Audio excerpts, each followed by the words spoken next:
I talked with the kids right now about a very basic snare. We're going to be talking about snares today a bit. I used camouflage because a snare would be a hunting tool, so I tried to go hunting theme a little bit. And you might not be familiar with a snare or why you would use a snare. I've tried to give an example. If you give the next slide. This is an example of the stinger. This is a cop tool. You probably already know about this. You're a little bit far away, but what's happening is there's a speeding car that they've been chasing, and he slides out these spikes. The spikes go on the ground, the car goes over it, and poof, the tires go out, and they catch speeders that way. There. So, a snare is a tool for hunting fast things. If it's slow, you use something else. You know, like back then, a bow and an arrow would work for a slow thing. But the faster the thing was, the less effective the bow and arrow was for multiple reasons. And so at some level of speed, what you needed to do is get in front of it and put a trap there so that it ran into the trap. That's the whole purpose of a snare. It's to catch speedy prey. Now, I'm telling you all this because it's all going to wrap in pretty quickly as we go. Today's passage relies strongly on this imagery of a snare, so I wanted us to get in that frame of mind. But let me introduce you to the first verse of our passage. I'm going to do something a little weird. I'm going to read this passage in multiple different Bible versions because it's going to matter. So, Addie, if you can get back in, there we go. So I'm going to start with the King James Version. Moreover, the Lord said unto me, take thee a great roll and write in it with a man's pen concerning Maher-shalal-hash-baz. What a name. Then in the NIV it reads, the Lord said to me, take a large scroll and write on it with an ordinary pen, Maher-shalal-hash-baz. In the Red Gideon Bibles that we have in the back, I tried to figure out what version they are. I'm not even really sure. But it reads this way. Then the Lord said unto me, take a large tablet, write on it in common letters belonging to Maher-shalal-hash-baz. What I have no idea where that belonging to came from. I went back and looked at the Greek bit, and I see nothing that would suggest belonging to, but that's the way it came out in that Bible. Here it is in the New American Standard, and it reads very, very different. Then the Lord said to me, take for yourself a large tablet and write on it in ordinary letters, swift is the booty, speedy is the prey. Yes, there's the humor there about booty. Booty, of course, is the treasure that you would take in battle, not to be confused with shake your booty. Nevertheless, that reads very different. Now, the reason it reads different is because in the New American Standard Bible, they've decided to translate that other really hard name, Maher-shalal-hash-baz.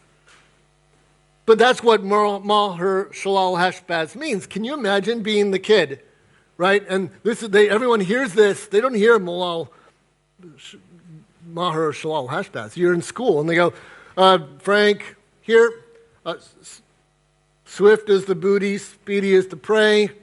I mean, that's their name. That is your name. Can you imagine that? So I have good news for you. No matter how bad you think your name is, someone had it worse than you. Someone had it much worse than you. Now, this bit about speedy is the prey, I just talked about what the right tool is for speedy prey. Okay, and so this is all going to wrap around again. But if we didn't talk about what Maher-shalal-hash-baz meant, you would never get later why the end part means the same thing as the front part. You would never understand how they go together if we didn't talk about what that name meant. So we needed to know that before we started to go. Here's our ultimate question. Who is the hunter? Who is the prey? How did that play out in their time? And what does that have to do with us today? That's what we're going to try to do today. That's what we're going to try to work out as we go. Okay? That's where we're going. So let's look at verses 2 and 3 of this is Isaiah chapter 8. I'm sorry, I didn't do that very good job of introducing that. We are in Isaiah chapter 8. We've been going through the book of Isaiah. We've been going through it chapter by chapter. We are on chapter 8 now. And this is what's been going on. Last week we were introduced to the word Emmanuel, the prophecy about Emmanuel that is talked about in Jesus' birth. We learned that Emmanuel, of course, means God with us, and we also learned the context of that original prophecy, which is maybe a bit surprising. But here's verses 2 and 3 of what God said to Isaiah.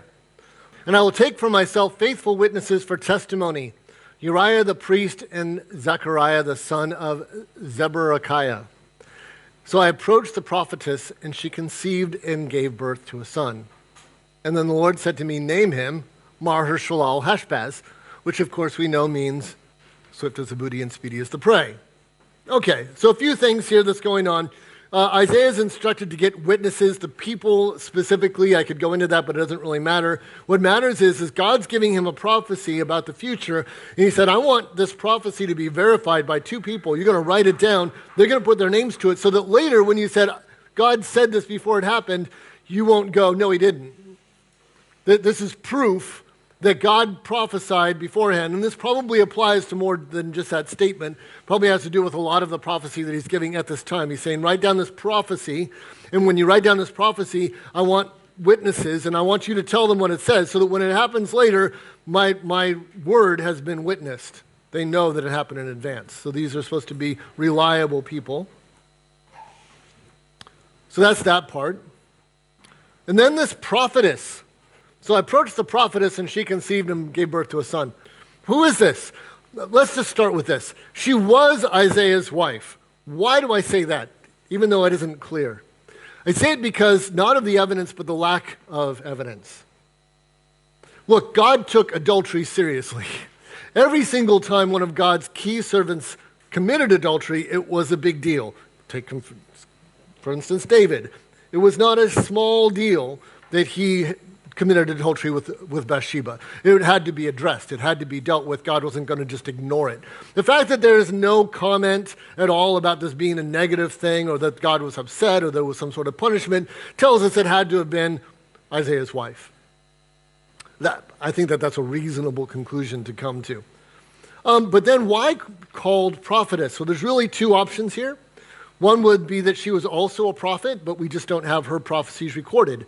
So it could be that Isaiah was a prophet and she was a prophetess and that she did, in fact, prophesy. That's a perfectly reasonable way of looking at this. Another way of looking at it is this way. In Hebrew, there was no word for queen. There was the king and there was the king-ess. If you were the butcher, your wife was the butcher-ess. So he was a prophet, so by virtue of him being the prophet, it would have been grammatically correct to call her a prophetess. So you can take it either way. I don't really care. It's up to you whether you want to go, nope, he was married to a prophet. That's great. I don't have a problem with female prophets at all. They were both prophets. Or that was just the way that they were referencing the wife of a prophet, was that she's the prophetess. Either way, I think it was Isaiah's wife, and I think that that's pretty clear because of what's not said. So he approaches his wife. They have a baby. We know that that's the 9 months, so some time has gone by. That 9 months has happened, and now they've had to name their child this crazy name. Swift as the booty, speedy as the prey. Right. I'm going to give you a spoiler alert here. This is not a passage about how God has it in for this poor kid by giving him a terrible name, and that's not what this is about. But let's get to the chase. Let's see what it does mean. The very next verse begins to explain why and what's going on. This is verse 4. For before the boy knows how to cry out, my father or my mother, the wealth of Damascus and the spoil of Samaria will be carried away before the king of Assyria. What does this mean? Well, I did a little research because I didn't remember. I have 5 kids, and I still had to look this up. When does a kid first start saying mommy and daddy? See, we say they start to really talk about 2, but mommy and daddy comes a bit earlier. I came up with maybe about a year-ish, being the time when the typical kid might say mommy and daddy. So what he's saying is, you just had a son. Within a year, It's all going down. He's been prophesying about this happening for over 40 years. The last 6 chapters of Isaiah have spanned a huge amount of time. It's not like he wrote down every prophecy. He's written down key prophecies over 6 chapters in about 40 years. And so it's been this buildup. There's been warnings. He's been talking about it. And now it's not 40 years anymore. It is now. It is now. Within a year, it's all happening. It's going to be bad. Samaria is the land that Israel sits on. Damascus is about 75 kilometers north. It's the place that Saul was trying to go so that he could cut off the spread of Christianity. Maybe you remember that part of the New Testament. Samaria and Damascus describe the chunk of the world that would next be swallowed by the expanding Assyrian Empire, and Israel would get gobbled up because Israel is on the land of Samaria. So what comes next is a poetic expounding of this first statement. It's invisible in English, but the 9 of the next 10 verses are written in Hebrew poetry. That's always a clue to look for symbolism and poetic devices. There are 2 poems. One from verse 6 to 10, and the second is from verses 12 to 15. And so we're going to look at verse 6 first. This is poetic. This is poetry. God gives his complaint against the people, and it's a tough one. Inasmuch as these people have rejected the gently flowing waters of Shiloah and rejoiced in Rezin and the son of Remaliah. I'm sure you understood that right away, didn't you? Like everybody got that instantly. No, I didn't expect anyone to get that. But it's important that we do get that. The waters of Shiloh was a pool that was fed from underneath. It was a spring, and occasionally it would stir. And the legend was, and I can't verify the accuracy of this legend, was that if you could get in those waters when it's stirring, the first one, they would be healed. This comes up actually in the life of Christ. Maybe you remember an important part of his life. There's a crippled man who's been living by the pool trying to get to it in time, and Jesus ends up healing him instead of him having to get into the waters. So the waters are part of Hebrew world. It's ancient, all the way up to Jesus. And so he says they've rejected the gently flowing waters of Shiloh. What does that mean? God's provision of healing and grace and God's way of fixing things, they've rejected that. So then who is Rezin and the son of Remaliah? They're the leaders of Samaria and Damascus. So they've rejected God's way, mysterious though it may be, unpredictable though it may be, because the waters of Shiloh were both of those things. They were mysterious, they were unpredictable, you didn't know how they were going to work, you didn't know any of those things. He said, you could have had your faith in me, despite the fact that I realize that is mysterious and unpredictable, and instead you've put your faith in politics. You've put your faith in rulers. You've put your faith in people who certainly, as Assyria has gotten more aggressive, have been trying to keep the morale of the people up and say good things and be excited. That's the accusation.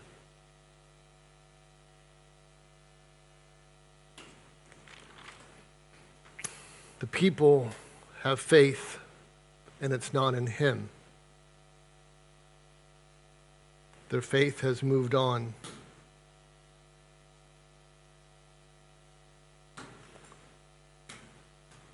Here's what God's trying to say poetically in the face of fear and uncertainty, in the face of destruction and ruin.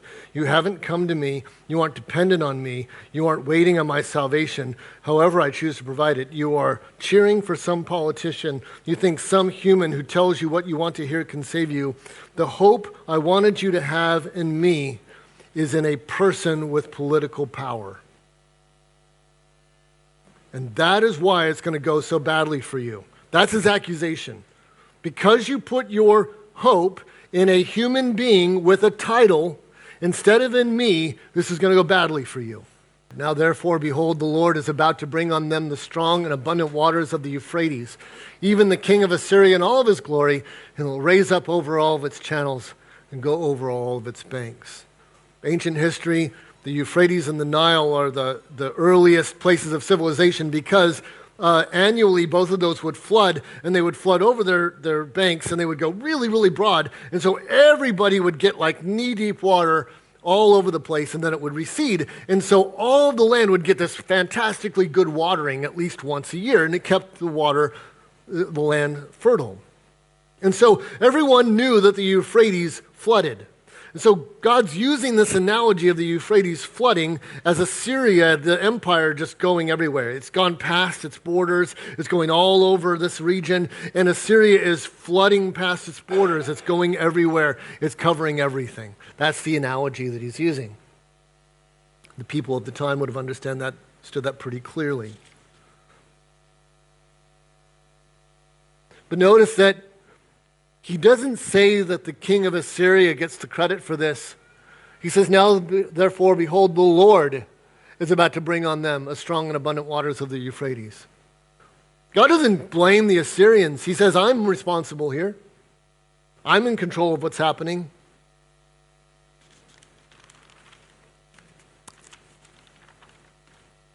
God could have been their rescue, but because they put their faith in essentially government and political leaders instead of God directly, he is their doom instead. And Judah is next. Let's look at verse 8.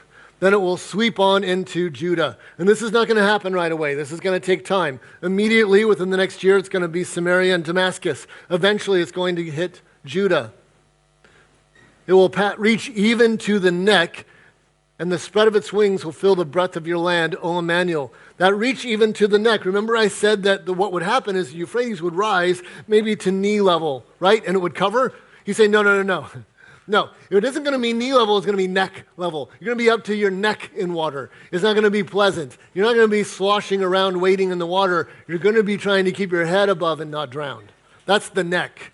That's how deep it is. So it'll be deep as your neck, and its width will cover the land. And then he says, oh, Emmanuel. What does Emmanuel mean?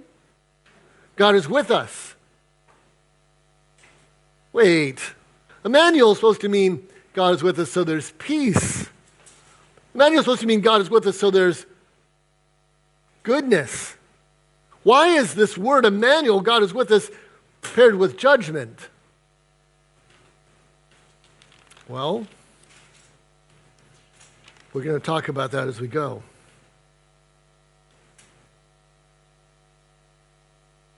By the way, last week was Emmanuel, God is with us, and a boy was going to be born, and it said that before that boy knew right from wrong, that all these things would occur. That means that Emmanuel, the child, is now about 11, because at 12 is when, by Jewish law, he will know good from evil. So Emmanuel, that prophecy about Emmanuel was 11 years ago. Now we're at this prophecy. In about 1 year, we'll have the prophecy fulfilled about the current child and Emmanuel. It'll all come together in about 1 year. It's all going to go down. Now let's look at verses 9 and 10. Be broken, O peoples, and this is the sort of thing you put up in your house, on a encouraging poster. Be broken, O peoples, and be shattered, and give ear all remote places of the earth. Gird yourselves, yet be shattered. Gird yourselves, yet be shattered. Devise a plan, but it will be thwarted. State a proposal, it will not stand, for God is with us. Why don't you go back one? That gird yourself and be shattered, I didn't stutter, I didn't mistakenly type that twice. It is listed twice in the text. God says it twice in a row. Do you see the futility that he's trying to paint here? Prepare, plan, scheme, plot, pile up weapons, amass food and water for the siege. It does not matter what you do, for you are going to be shattered. Why? Because God is with us. I have a hard thing to say to you.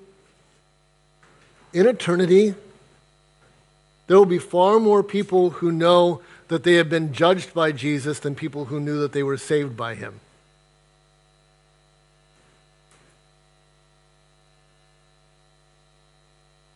Jesus will do far more judging than saving. And we don't think much about the judgment of Christ and why he is the judge and why it is important that we take him seriously.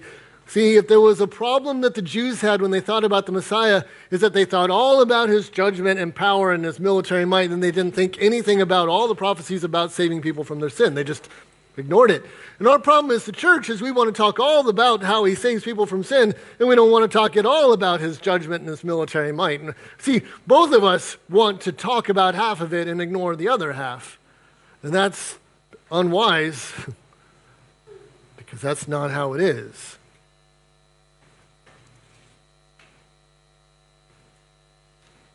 Is it good news or bad news to have God with us? Well, it depends.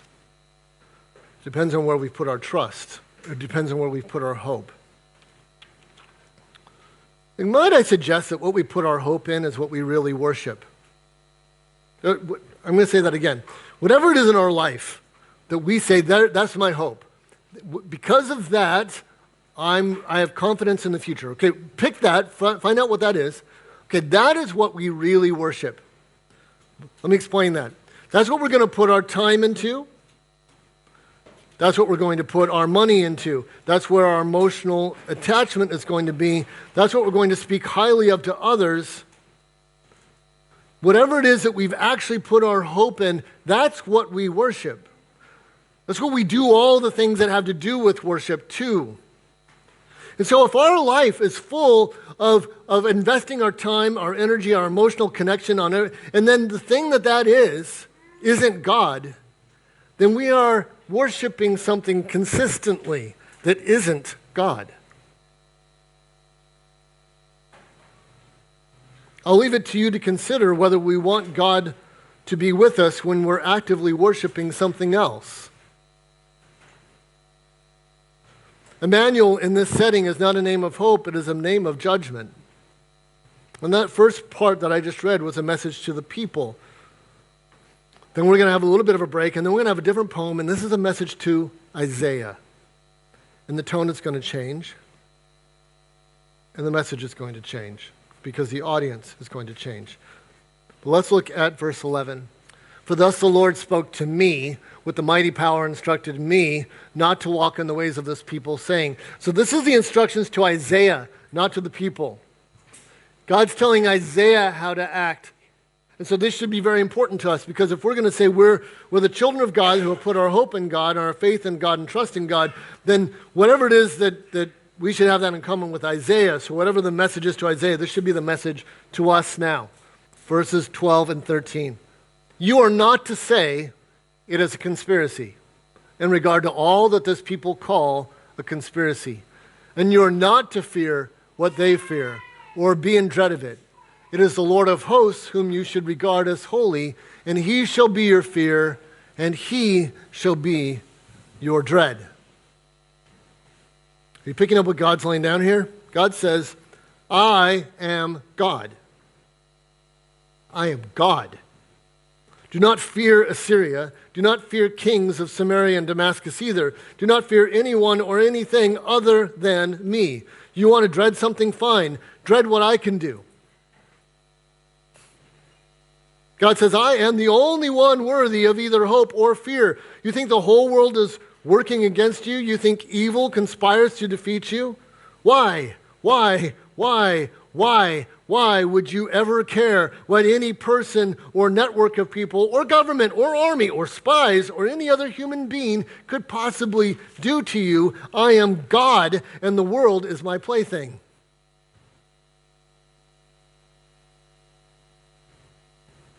That's God's message. Why would you worry about anyone or anything else ever? Isaiah, I don't care what happens out there. It's going to get bad. Governments are going to topple. People are going to die. Walls are going to fall. Plans are going to be thwarted. But you, Isaiah, keep your eyes right here. Here. Isaiah, it's going to get crazy.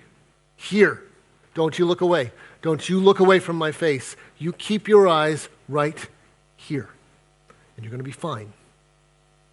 You look anywhere else, and it is not. Let's look at verse 14.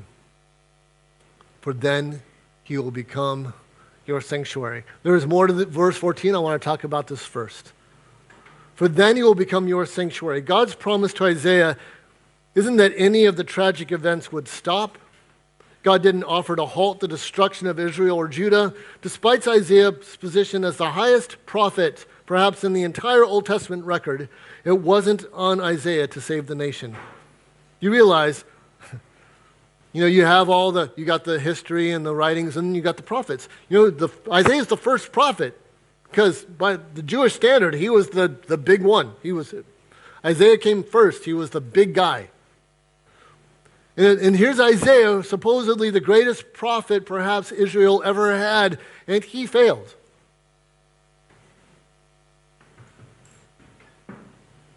Actually, he didn't fail at all. He did exactly what God wanted him to do, which meant he succeeded. And yet, if you were to look at it to a human perspective, the course of the nations did not change. It wasn't God's expectation that anyone would listen. It was God's expectation that he would live and do as God had asked him to do, to keep his eyes on God, and in return, God would be his sanctuary. His sanctuary. Isaiah's faith didn't save Israel or Judah, but Isaiah's faith saved Isaiah. Not the nation, but Isaiah. Let's keep reading the rest of 14 and 15. Then he shall become your sanctuary, but to both of the houses of Israel. That means Judah and Israel. Israel and Judah had split in a civil war. He means both of them, Israel and Judah. A stone to strike and a rock to stumble over, and a snare and a trap for the inhabitants of Jerusalem. And many will stumble over them, then they will fall and be broken. They will even be snared and caught. Here finally we return to the question of the prey and the snare. The prey are those whose hopes and fears are everywhere but on God, racing away from threats, racing toward temporary solutions, running so hard, ultimately, tragically, running away from God. Consumed by fear, consumed by worries, and the very real threat of death, and their attention didn't go to their relationship with God. That's Israel. Israel's staring death in the face. Assyria is sitting there. They're massive. They're at the door. They're going to come in, and in their choice, they go, well, let's get the military ready. Let's make provisions. Let's build walls. And they neglected to go to the temple, fall on their face before the Lord, and simply put their entire faith there where it belonged.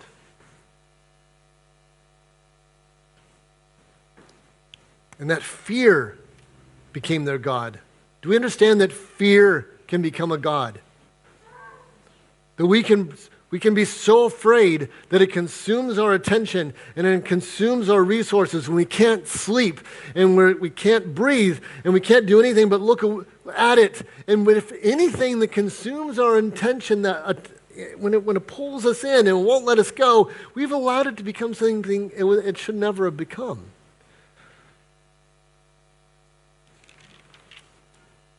It consumed them. It consumed their time, their resources. Yet, as always, God was already before them. God waited with all the answers. He waited with all the power, all the authority. He was already in the future. He was already there. History could have gone completely different. It could have. History could have read, in Assyria, the mighty empire expanded and expanded and expanded until it got to Israel and Judah. And there it just stopped, couldn't move. That could have been history. There's plenty of other examples in the Bible of that exact same thing happening. The enemy is overwhelmingly powerful. Israel is pitifully small.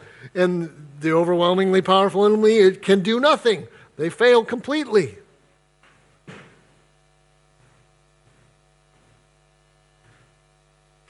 In the end, it wasn't Assyria that should have warned them. It was God himself who should have worried them.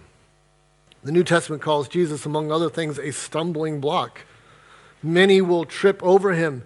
Instead of the path of salvation, he will be an offense that frustrates and impedes those who put their faith in him.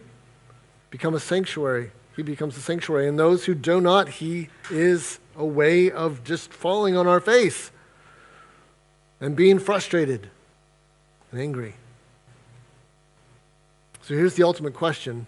What are we running toward or from? Where is our hope? Where are our fears? I don't want to miss the emotion and the reality of this passage. Look, God has called witnesses to write these things, and in a year, nations are going to fall and people are going to die. Children and women and old people are going to be dragged into slavery, and it's not going to be nice slavery. There is an emotion here. There is a panic that is real. If we just read these and we do not understand, if you knew in 1 year that New Zealand was going to be slaughtered by China and every single person in New Zealand was going to be carted away to slavery, that would weigh on you just a little bit if you knew that for a fact. That's what they're facing here. These people who live across the border, who we do business with, who some of my family and friends live over there, they're gone in 1 year. They're going to be dead or enslaved, and no one will live there anymore. Entire nations are going to crumble. God has spoken. It has been ratified by 2 witnesses. This is hell, and it is inevitable. And no one in this room right now has ever experienced what was going to happen to them. None of us. No matter how hard or unfair we think life is, or our job, or the government, we have never faced what God is promising to Isaiah. Yet God's firm command was still to only fear him and nothing else. Many of these people would run as hard as they could, only to be captured by Assyria anyway. Some few would find their sanctuary in God and know the security and safety and peace that no circumstance had the power to take away.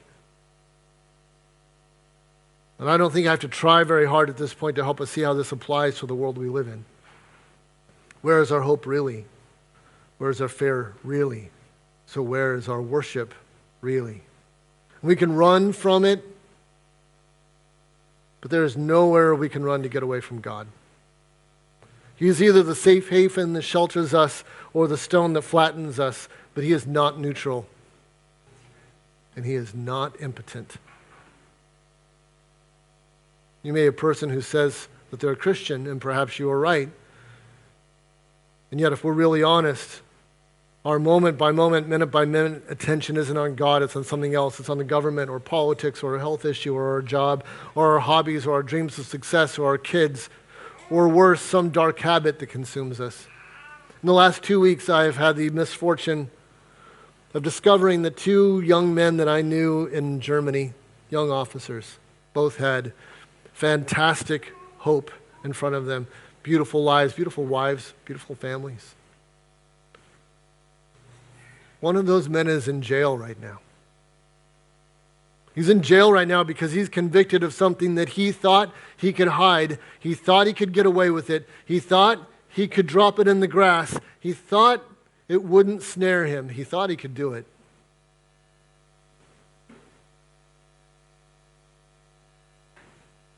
And now he will never work as a school teacher again. The other one seems to have the opposite story. His career has been stellar. He has more authority now than he's ever had before. On the outside, everything looks so good. And on the inside, his marriage is unlikely to make it through the next year.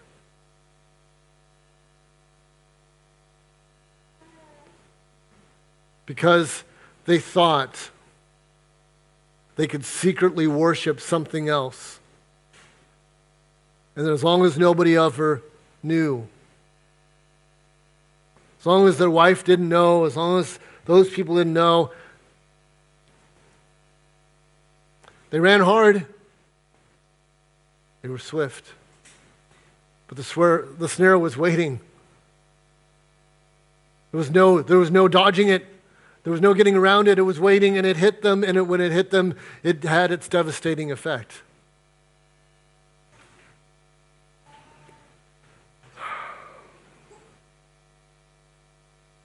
We can focus on so many things that aren't God.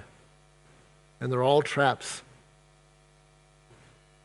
They would seek to pull us away and tell us that there was security or hope or joy or satisfaction someplace else. Is God our sanctuary?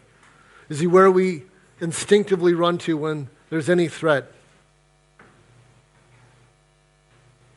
Ironically, the path to that place is fearing nothing but God alone, because if we fear God alone, then we have nothing else left to fear at all.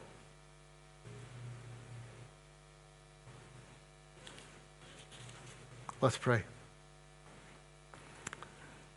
Heavenly Father, we love to hear about your grace, and your grace is real. We love to hear about your forgiveness, and your forgiveness is real. We live to hear about the hope of Jesus Christ, and that is absolute truth.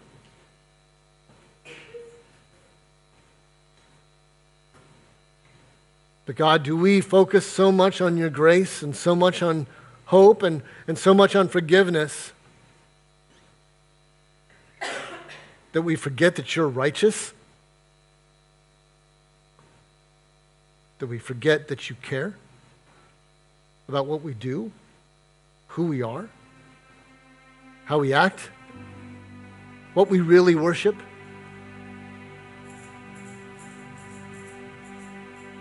God, how is it that we claim the grace of Jesus and yet worship something else in our hearts? That doesn't go together. If we're going to claim the grace of Christ, let us worship Him fully.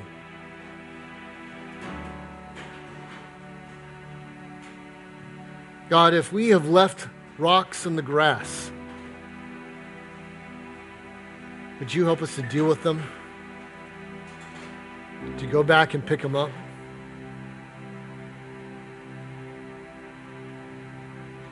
To show our wife? To show our husband?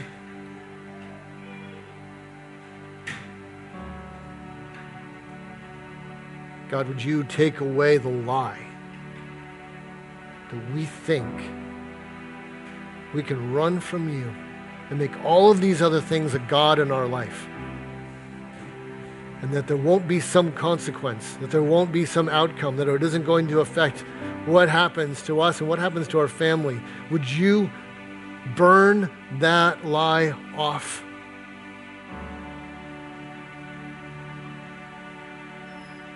Not so that we could live in guilt, but so we could live in freedom. Experience forgiveness. Live in your sanctuary. Knowing that it's not our works that save us, but our rebellion can separate us.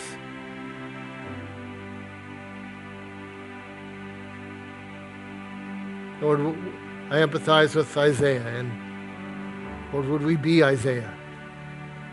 Would we be the one who heard your voice? And whether we could affect the world or not, whether we could change anybody else or not, whether we could change government or whether they ignored us, whether we could change our community or not, at the end of the day, we were faithful and we believed you and we feared you and we put our faith in you and our eyes were on you, and at the end of all of it, you were our sanctuary. Would you make us that person? We depended on you all the time. In Jesus' name we pray. Amen.